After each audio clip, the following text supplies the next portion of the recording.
On the pod, we have somebody that went to Bible college. He turned out to be a CEO of a couple companies and started his own company. And now he just helps people get all their poop in a group. So, Jason, welcome to the merchandise shop. I appreciate it.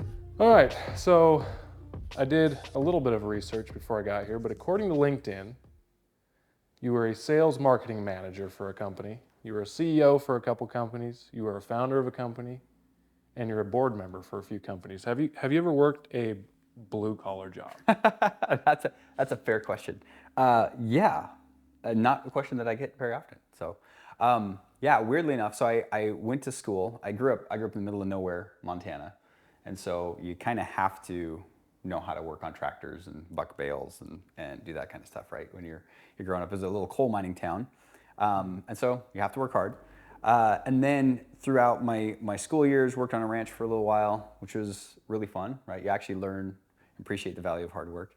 And then when I was in my college days, I started a painting company because I had to pay bills, right? So I started this little painting company and did some things on that front. And then my dad made sure that I knew how to be a mechanic and fix cars and stuff like that. So it wasn't until I actually had a blue collar job, you could say, when I worked for a little company called Measure Comp.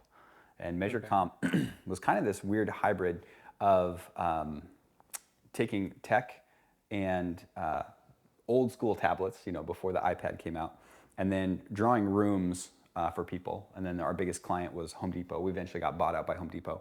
But I did that type of work. And so I was always on job sites and doing construction stuff with the guys in that vein. So it's a fair question. LinkedIn only goes back to a little bit of my history. So you grew up in Montana. That would Yep. explain the 406 number. That's the 406. Represent. Gotcha. All right. And where did you go to college? Yeah, so I actually went to, I did all my school out of a Bible college in Canada. So before that, I was actually a youth pastor for 6 years. And, but you find out, a lot of these degrees, and theology is one of them, that theology and $20 can buy you lunch, right? But the degree by itself doesn't buy you a whole lot. So, but I think, if I look back, the thing that it really ingrained was twofold. One is really the value of people, right? Really, and I have a high value for people. And then the second thing that I think that it brought to the table was figuring out, how do people work? Like what are the things, what are the fundamentals that all make us human? And so a lot of times when I work with companies, I joke with them that, every business is a people business. Blue collar, white, it doesn't matter, right? Because your customers are people and your employees are people and you're people too, right? And so because it's a people business, everything's a people business, if we keep that in perspective, I think we make better decisions. In what way?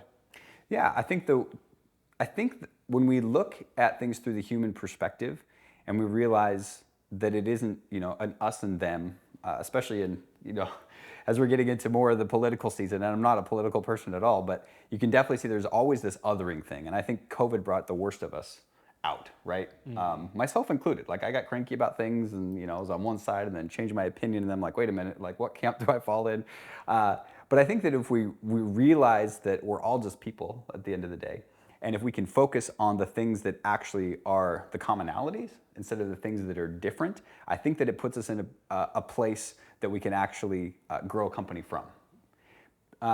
Especially when we're talking about, sales or things like that. A lot of people, I was actually talking to some of the guys yesterday and talking about the fact that I was super shy as a kid. And most people have a hard time believing that. But when I was a little guy, my parents actually thought I was going to be a hermit because I was so shy. I didn't know how to talk to people.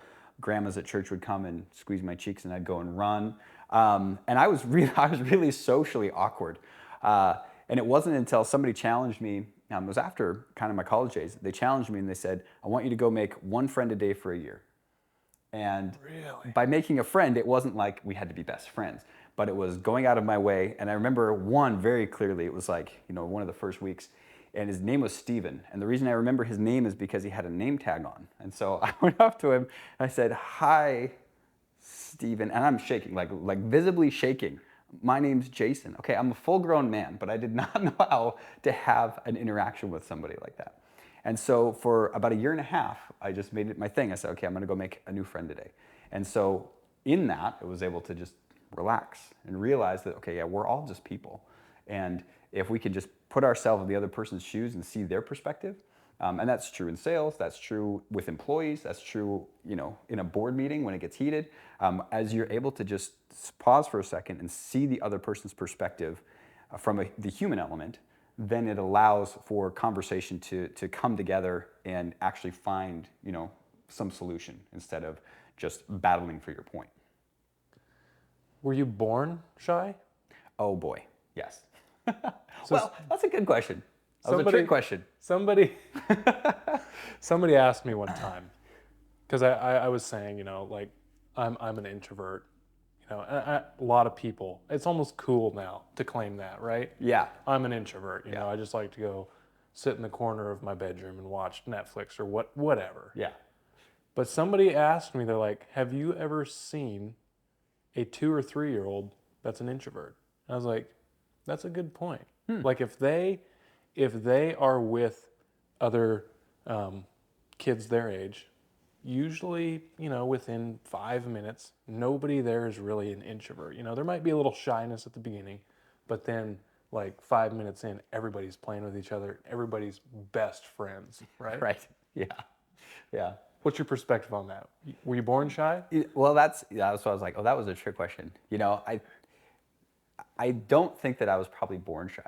Okay. I mean, my parents are phenomenal. My sister would be the epitome of extrovert. And so as I look back now, and my little brother as well, very extroverted, didn't know a stranger. And so I was the middle kid. And because they got to do all the talking, or they loved to do all the talking, I just stayed in the corner and I could just kind of be invisible and unseen. And so a lot of things that I've done in my life hasn't been like self-promotion. I've stayed under the radar with a lot of things that I've done.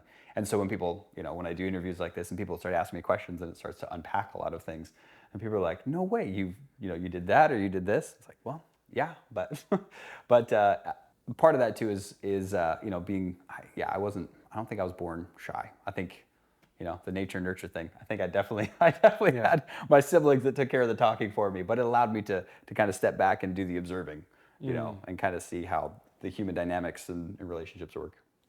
How does that play into business now?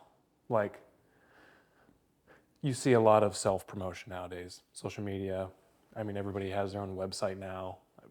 Everybody's promoting themselves, but is there still a part of you that's like, I'm just going to pull back a little bit, not going to just like throw myself out there. If somebody's Yeah. going to talk, it's not necessarily going to be me.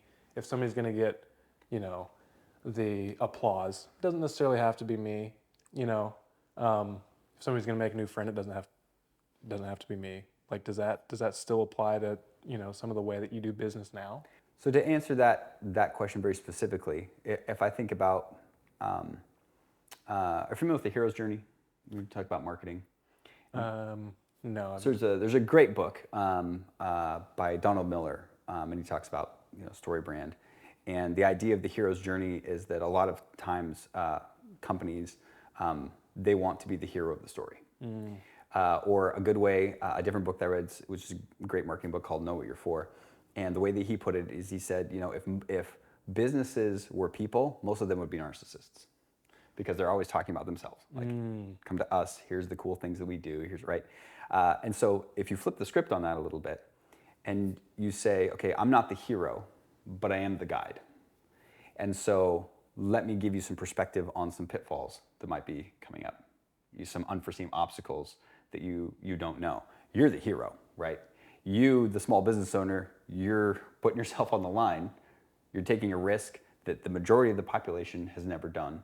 And so they don't have a way to relate to you, right? They can't empathize with the struggle and the risk. They're staying up at night and being like, oh gosh, are we gonna make it, right? How are we making payroll? Right? All the stresses that come with small business space. So I guess in the same way, if you flip the script and you make it about other people, then it allows those people to say, yeah, but Randy's my guy, right? So they're like, okay, well, I want to do business with Randy because Randy's my guy, right? Because you're the one who's promoting other people. Yeah. I did get challenged, however, and this is very recent for me. So 2011, I got off social media. Like, I remember MySpace. Funny thing, you asked me about interviews. The very first interview I ever was on, it was actually a local TV channel at an actual TV studio. Nice. That was back in the day, right? And so I remember MySpace and Facebook when it was cool. And then in 2011, I got off social media because it didn't seem like it was really doing much for me, right?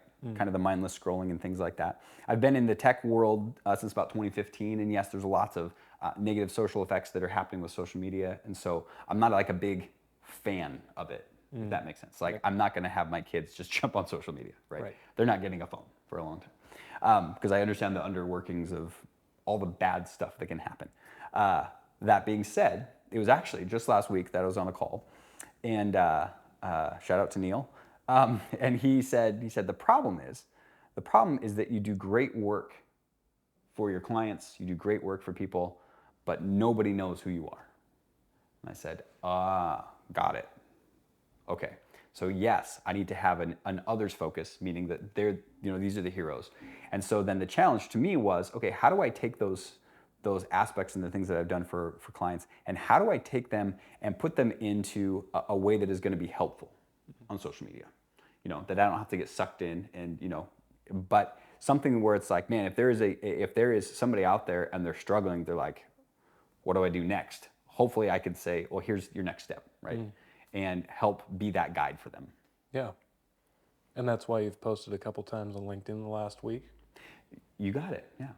And you're going to see a lot more of that because it really was because of that. It was let people know the cool things that you're doing. Yeah. And let people know the things that you've done. Put it together in a way, and like we were talking before, we were getting set up for this and talking about, I'm in the middle of writing a book. Kind of the same way. It's, how do I take these concepts and things that have built out over the last several years and give them away to people, in a way that can be helpful to them.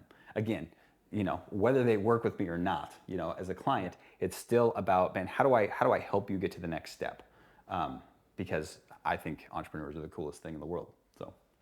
Good deal. Yeah. Good deal. What's the book going to be called? I don't have a working title yet. Do you know when it's going to be released? The plan is to release it by.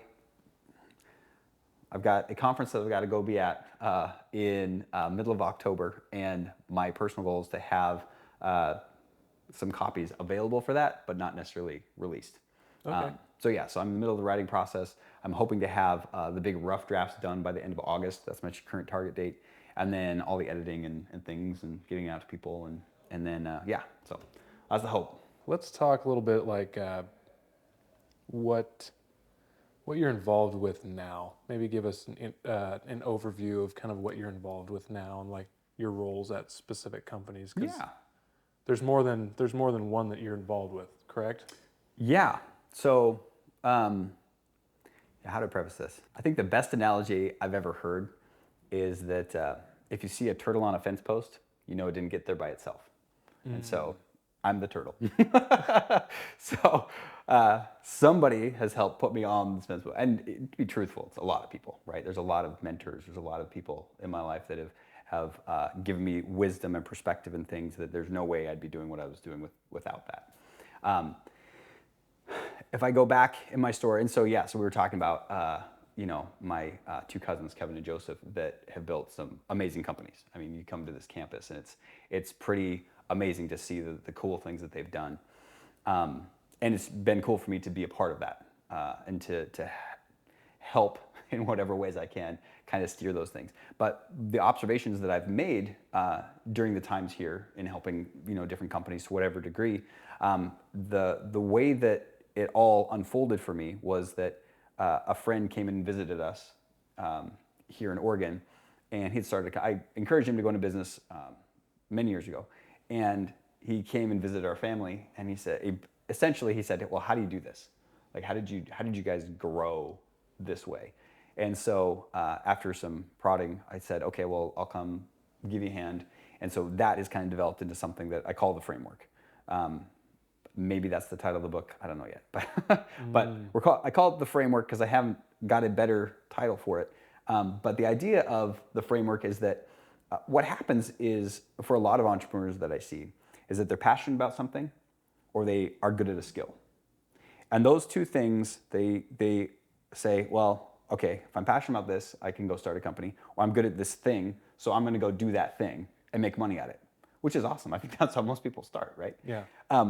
The problem, though, occurs a couple years in when they wake up and they realize, oh no, I've got this thing, and now I've hired people, and now I'm not just responsible for my well-being, right? I have now a responsibility to my team.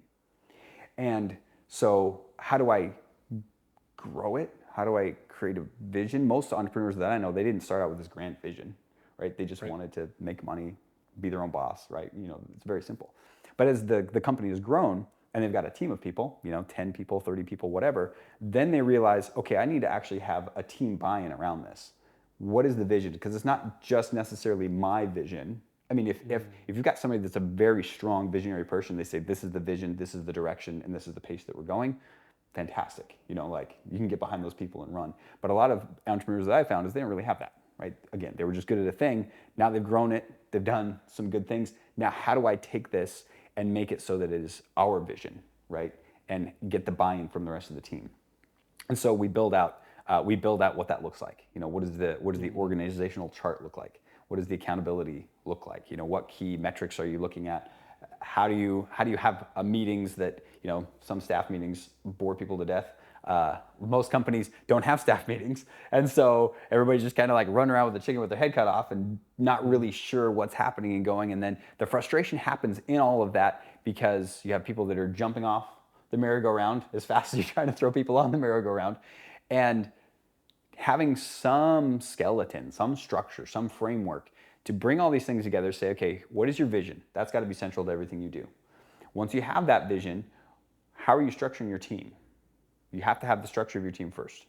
And then you fill those roles in. A lot of times people just throw people in, right?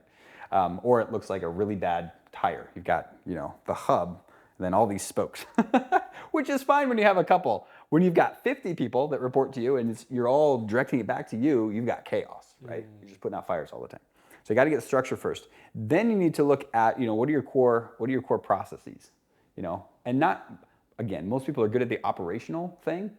If you're an architect, you're good at building houses. You're very good at engineering. If you're digging a ditch, you probably know how to run a piece of equipment. But what are your business process? Because as your business grows, you need to be able to have the systems to scale that along with you, right? And then the third component after that is metrics. Like, how do you know that your business is winning? And what key numbers do you have to do that? I'll tell a stupid story of myself. Remember, turtle, fence post.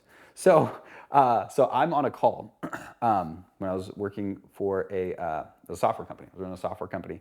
And I'm on the phone with the Minister of Defense of a small country. And we're working on this project together. We're putting together this RFP. And the Minister of Defense looks up at me and he says, okay, well, what are your KPIs for this project? And I sat there basically just like this. Fortunately, it was a Zoom call, and so I pulled my phone out under the table. I'm like, what is a KPI? And Google comes back and says, key performance indicator. I'm like, that's not helping Google. Yeah. Like, I don't know what that means. And somebody explains, like, no, it's just like the scoreboard. It's just like, played sports. It's like, how do you know if you're on track or off track with this number? Yep. But you don't know, nor do you care, unless you have bigger goals and bigger objectives that you're going towards, right? So you have to, that's kind of the metric component, but you have to have the meeting cadence, the weekly cadence component of, okay, here's the vision, 10 years out, 3 years out, 1 year out, what are you doing the next 90 days? What are your core values? Are you hiring and firing from those core values? What is your core message? Why do you exist as a company? How do you do what you do? What are your differentiators? What is your marketing plan, right? If you have something that's unique in the marketplace, how do you get that message out to people? So that's all part of the vision. And then the last component is the issues component, right?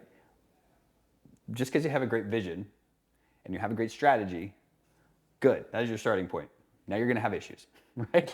Every company has issues. I got issues, you got issues. Yep. All God's kids got issues, right? So we've all got issues. And so every company has issues. And so I think the other main problem that I see with business owners and founders is that they don't talk about those issues with their team. The problem is I think they're hoping that if they don't talk about the issues, nobody's going to notice them. But everybody knows them. Everybody knows the issues better than you do. And if you're not the person that's steering that conversation, right, that's where you get a lot of rumor, gossip, and that can create toxicity. Versus if you're the person that says, hey guys, these are the issues we have. And also allowing for that vulnerability so that people can come to you with issues and say, hey, I think we have this issue. And you can actually talk about it in a constructive manner. Then you can actually move forward, right? You can say, okay, let's get past this. Let's get to the root of it.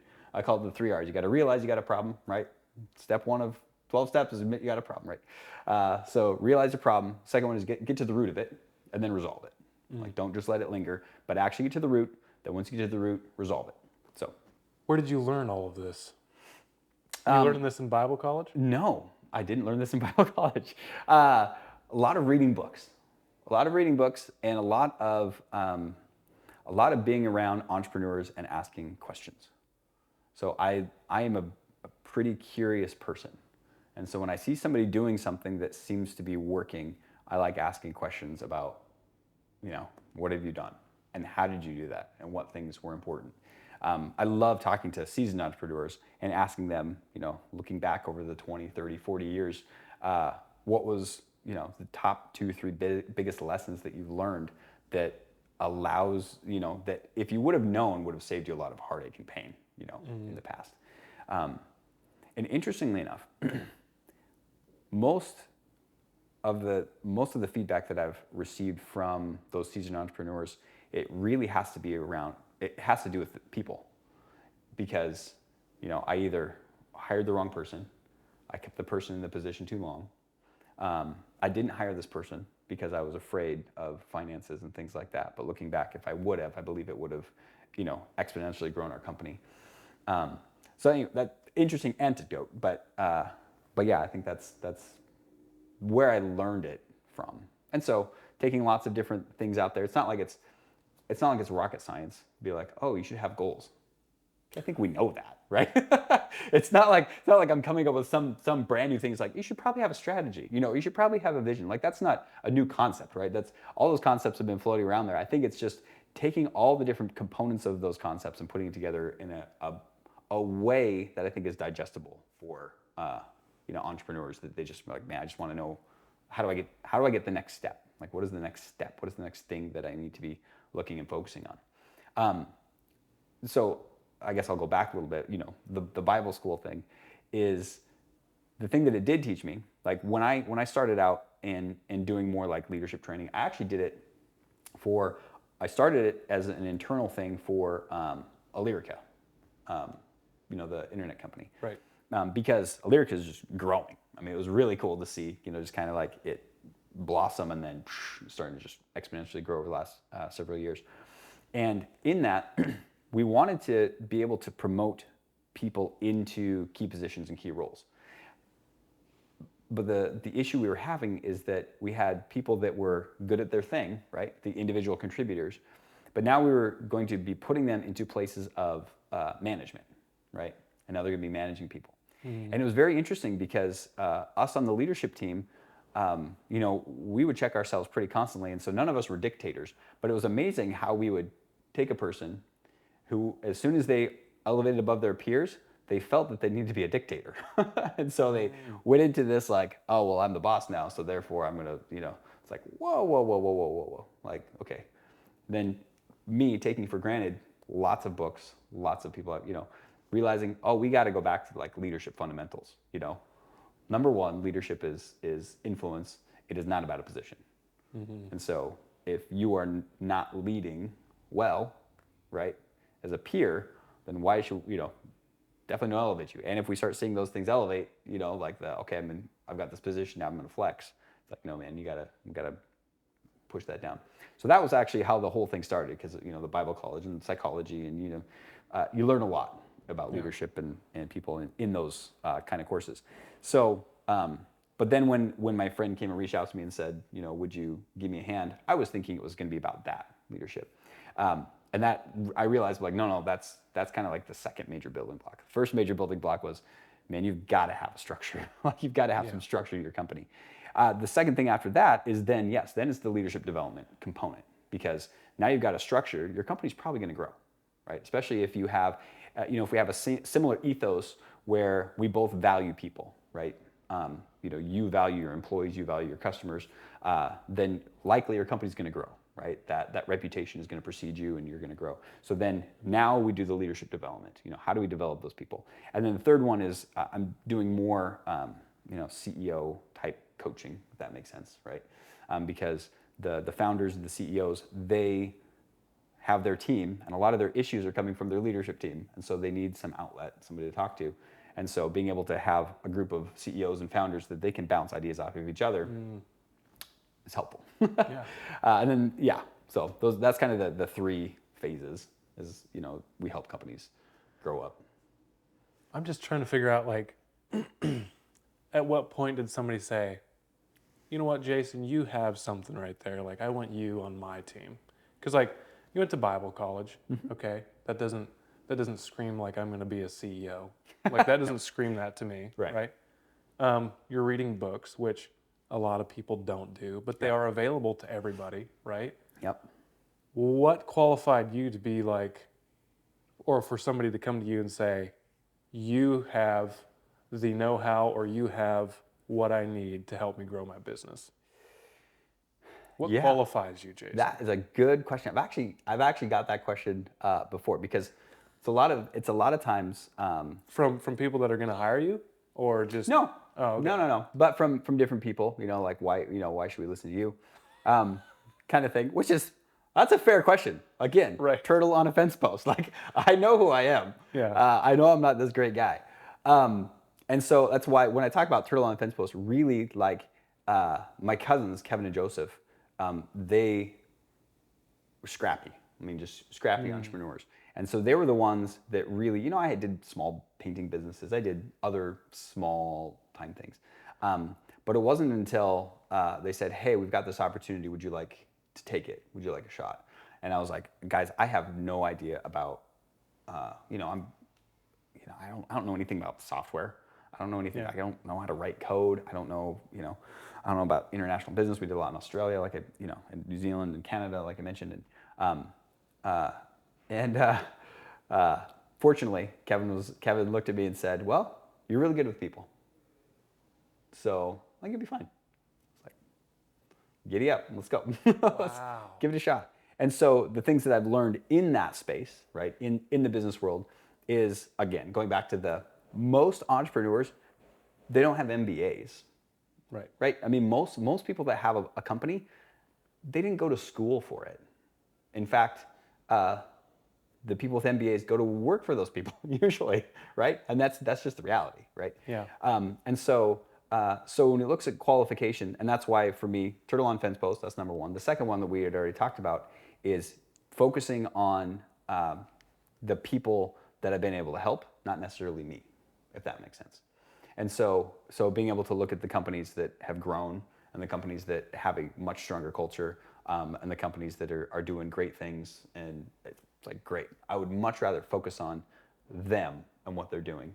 And then at some point, which is why I've been under the radar for so long. And it's funny, I actually just put something out this morning on social media about being under the radar and why. And the company has only grown by word of mouth. I haven't done any sort of marketing. And so it was like, okay, now's the time, right? Now's the time for me to be able to take this, put it in a book, do a lot more things where it's able to then expand and scale. That's Lead Academy. Lead Academy. Yeah, I created the company because I said, I'm going to be clever. I'm going to take two words and jam them together. So leadership and academy. And I put them together. Unfortunately, most people can't quite. They're like, what is Lead Academy? And then a lot of people think it's about sales training. I'm like, no, I missed it there. So maybe in the future I need to do some rebranding. But yeah, currently the company is called Lead Academy, Leadership Academy. All right. We talked a little bit about this, but I want to dig into like family life. You said you had some siblings? Yeah. Okay. How many? Yes. I've got two siblings, older sister and younger brother. So you're a middle child. Middle child. Yeah. My younger brother. That explains a lot. It does, right? No, going back to shy kid, I can be like unseen, nobody has to know. My older sister, she lives back in Montana, and my little brother, he passed away Oh, wow. like 7 years ago, almost 7 years ago now.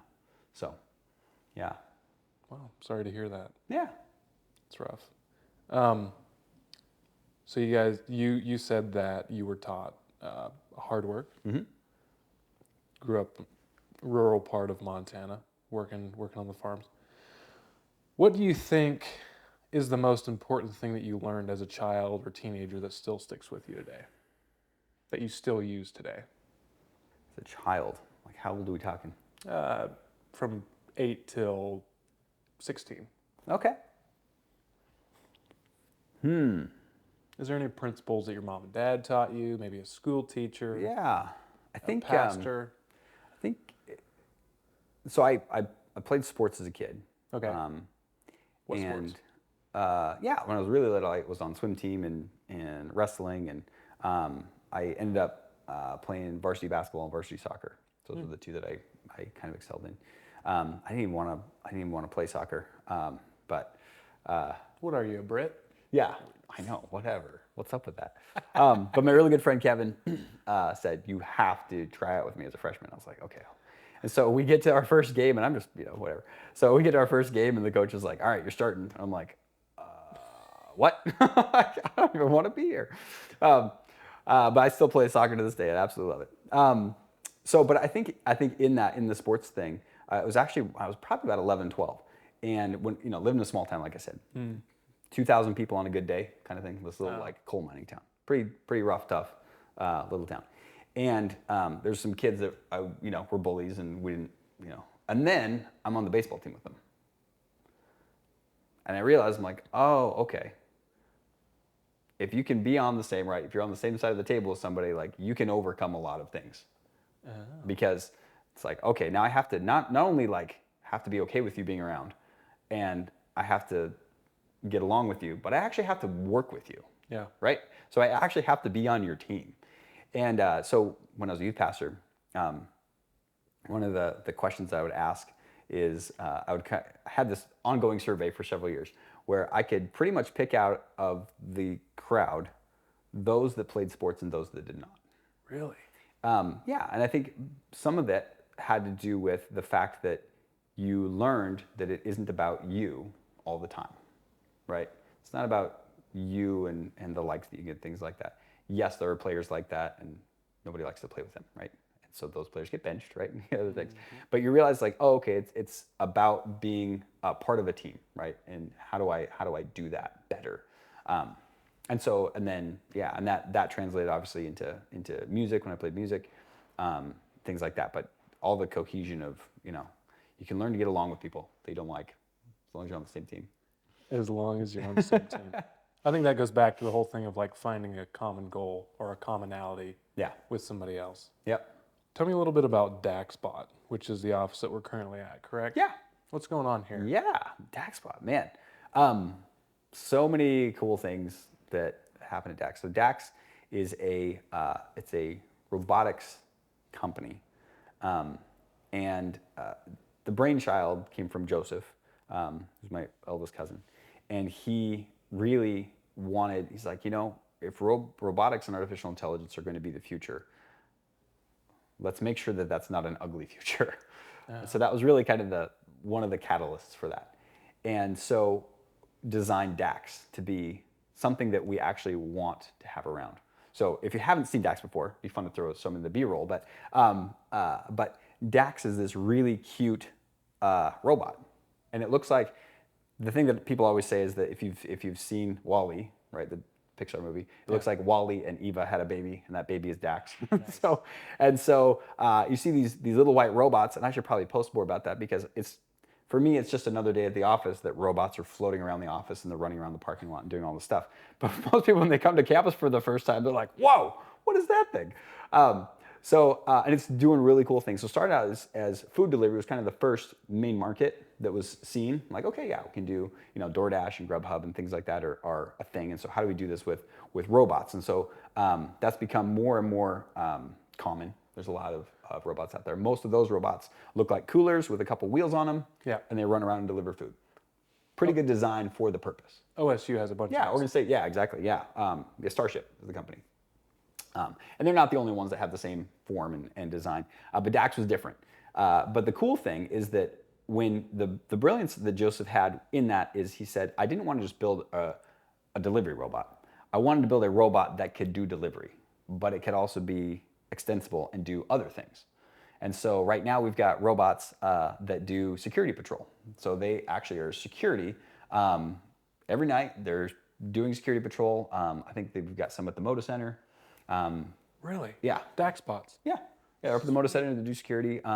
What is the Moda Center for people? Oh yeah, so the Moda Center is the big convention center. It's not a convention center. It's a big arena. It's where the Portland Trailblazers play and others. But yeah, so they do security there. And then we've actually created one that does sidewalk assessment. And it was actually crazy story, but a city reached out to us and said, hey, we've got, with ADA, right, the American Disabilities Act, a lot of sidewalks in cities are not up to standard, right? Because sidewalks were put in, I don't know, the 50s, right? There wasn't the ADA standards that there were. And so how do we assess that? How do we survey them? Well, if you're going to hire a civil engineer to go assess a sidewalk, very expensive, very time consuming, right? Yeah. And so can you do the same thing with a robot? And we said, yes. And so sure enough, we have robots that are able to travel down a sidewalk and to assess every angle of the sidewalk, cracks, differentiation, like all machine learning and analyzing that goes on while it goes across it, and can do it in a fraction of the time, which obviously is a fraction of the cost as well. And so, so those are just three markets. Kevin has a list of other markets that we're exploring as well. But again, the cool thing is that the extensibility of like, let's build a robot that can do cool things. And specifically, it was around doing the things that humans don't really want to be doing. Right. Right? Like, do you really want to be patrolling a dangerous parking lot in the middle of the night? No. No. Be great to have a robot do that, right? If somebody comes and takes a baseball bat to the back of a robot, which has happened, great, it's a robot. Right. We can replace that, right? That's fixable. That's not sending somebody to the hospital or worse, right? Right. So, so it's really cool. It's really cool to see how it's emerged, and it's starting to take off now, which is really fun to see. Yeah. Are your security robots trained to use deadly force or no? No. One of the if you go back to the 70s, I can't remember the name. Somebody I'm sure on YouTube is like, it's this. But can't remember the name, but he talked about the rules of robotics. And the first one is robots do no harm, right? It's because you don't want angry eyes. You don't want robots to be taking over the world. And so no deadly force, no things like that. It does have crazy bright lights, really noisy sounds, and so it freaks people out. And the camera footage from the robot POV when you catch these people is really kind of entertaining. So. Oh. Because they don't know what's going on. It's just all of a sudden like everything's bright. You got loud sounds. Somebody's under a car trying to cut out a catalytic converter. Roll out. They're running away, and they get all the way over the fence before they're like, "What in the world just happened?" So I got a new idea here. Yeah. A new revenue stream. Ooh, hit me. You could probably start a whole YouTube channel with just those clips. Oh my gosh, we probably could. Yeah. That's funny. All right. On a lighter note here, I have 6 questions that are just digging into like your personality, kind of like your likes or dislikes. Sure. What is your go-to snack/drink combo at a convenience store? Oh man. Go-to snack, convenience store combo. Oh man. If I've got okay, I'll do it. Guilty pleasure. Yep. You know the little waxy chocolate donuts? Oh man, like the Hostess or or like the Little Debbie's. Yeah. Hostess. Those little chocolate donuts. My wife hates them. My kids have grown to love them. Terrible for you. And then go-to drink. I'm a coffee guy, but Okay. most coffee people would be disgusted at the fact, like some of the finest, coffee in the world I've been able to taste, and it's good. But I will also get the cheap cappuccino out of the gas station Yeah, vending yeah. machine, and I call it a cheapy-chino because Cheapy-chino. yeah, 'cause you can get it for $1, whatever. Yeah. So that's my go-to. It's always coffee and donuts, which I know is terrible. Oh man, yeah. I love those donuts too, but I don't eat them very much. So bad. They're so bad. But with a cup of coffee, man, they just go down so I know. easy. They're like vitamins. So, but yeah, All right. Would you consider Honey Nut Cheerios breakfast soup? yes. Very good. Does the cereal go in before the milk or the milk before the cereal? Cereal always goes in first. All right. I guess we could argue that. We got an issue? Okay. No. Does pineapple belong on pizza? Yes. Very good. I don't think that's as controversial as a lot of people think. No. Yeah. Well. Yeah. No. I've met a few people that say no, Yeah. but very few. Yeah. And they're entitled to be wrong. In your opinion, who's the greatest music artist of all time? Or your favorite? Oh man. Doesn't have to be like, oh, this guy had his fundamentals down, but I can't stand listening to him. It's like, what music do you enjoy listening to? Man. I am super, super eclectic. So we were talking about like people don't know. So back in my high school days, I played in a punk rock band Nice. called Kamikaze Force. So punk rock, baby. And we thought we were hot stuff. We played this Battle of the Bands up in Canada once, and we won it. A fun story with that is that we were playing at this little thing, right? We won this Battle of the Bands, and then they had some other headliners were there. One of those headliners was this little known band named Switchfoot, and it was the weekend before. So their album released on a Tuesday, and this was like a Saturday night. The Beautiful Letdown CD, and then they just the album, and then they blew up. Super nice guys. Anyway, so I have like driving tractors and listening to country. Yep. Right. I also like hip hop and rap. But if I was gonna break, I know you're just like what? If I was gonna break, but then I listen to classical music and I love like Chopin and Bach and kind of the greats. Man, if I had to break it down, the genre that is probably most unique for me is pop punk pop covers. So that would be like Newfound Glory, and they're gonna cover Hit Me Baby One More Time by Britney Spears or something like that, right? So I love that genre for whatever reason, and it's very silly. My favorite album of all time is an album, it's a self-titled album by Jars of Clay, which came out in the mid-90s. It's just, the whole thing is just, I think it's a masterpiece. I mean, to this day, I can listen to the album start to finish, and it's just beautiful. But my favorite artist, man, my favorite artist of all time, I mean, minus ones that I know really well, like Ryan Rebo, love that guy. Yeah, probably the ones that I've been most impressed with, like over longevity, would probably be U2. Just because they've done a lot of cool things in the world, and they still maintain, not like a cocky arrogance. That's never been their MO, but like the ability to. A lot of their music is very timeless. So, anyway. Gotcha. You didn't know I was going to go that deep, did you? That was a deep dive right there. What's something that most people don't know about you? Man. Well, we just went on the music rant, so Yeah, people know. I would have never guessed you were a hip hop fan. Yeah, gangster rap. I mean, turn on some Dr. Dre, we can get down. There we go. I know. Everyone's like, what? Which is also funny, right? Because I grew up, as a Christian, and so I also know a lot of like really random like Christian artists that literally nobody's ever heard of, and they have like 5,000 listeners a month on Spotify, right? Which is just so funny. Some people don't know.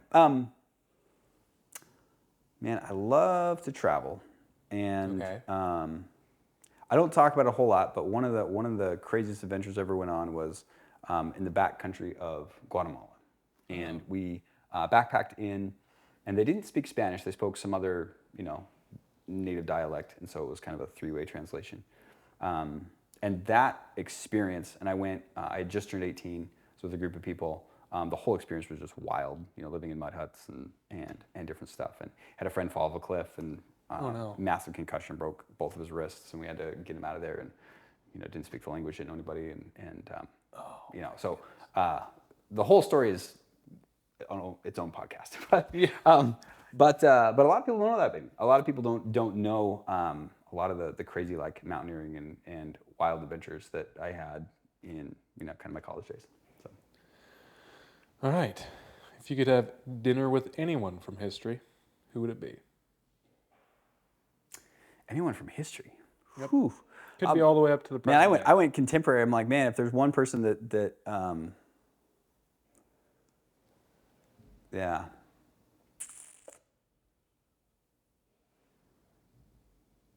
I've been thinking about this a lot lately, just because he was a mentor of mine. He passed away a few years ago, and I think about like, man, there's so many times where I'm like, man, I wish I could call Alan Branham, and I wish I could just call him and be like, hey, Alan, here's what's going on. Give me some perspective and some advice. But that's not necessarily a historical figure. I think if I was going to like relate the most, I think it would honestly be probably Abraham Lincoln, which everybody's like, yeah, but why? I'm a big history nerd, and so I've read lots and lots of volumes on Lincoln and things. But his approach towards leadership, one of my favorite stories about Lincoln is I can't remember which general it was. It may have been McClellan, but there was a big faux pas that happened where essentially we probably could have won the Civil War pretty quick. The South had retreated, and we could have just pushed and got it done. And Lincoln was mad, really mad. And so he writes this letter, and he's just like furious. And then never sent it. Just kept it, and they didn't find it until after he died. And you read the letter, and the letter itself is, you would think he was upset, but he wasn't like angry. He wasn't pointing fingers. He was essentially saying like, I don't think you understand the gravity of the situation and what we lost. Yeah. It wasn't pointing fingers, wasn't things like that. But he also knew that that's not going to help anything. Like, it might be great for me to bend, but it's not going to help anything. It's not going to help the situation. And so I'm not saying like bottle up your emotions, forever until you die. But it also like, okay, you do need to be wise with how you come across to people, especially in a position of leadership, right? So. All right. Well, that is all the questions that I have. Thanks a lot for coming on. Absolutely. It's been a pleasure. It's been fun. Feels like we're going to have to do another 1 or 2 or 3 maybe. Yeah. So anyway, thanks everybody for watching all the way to the end. This is Randy with the Merchandise Show, where we help you mind your own business.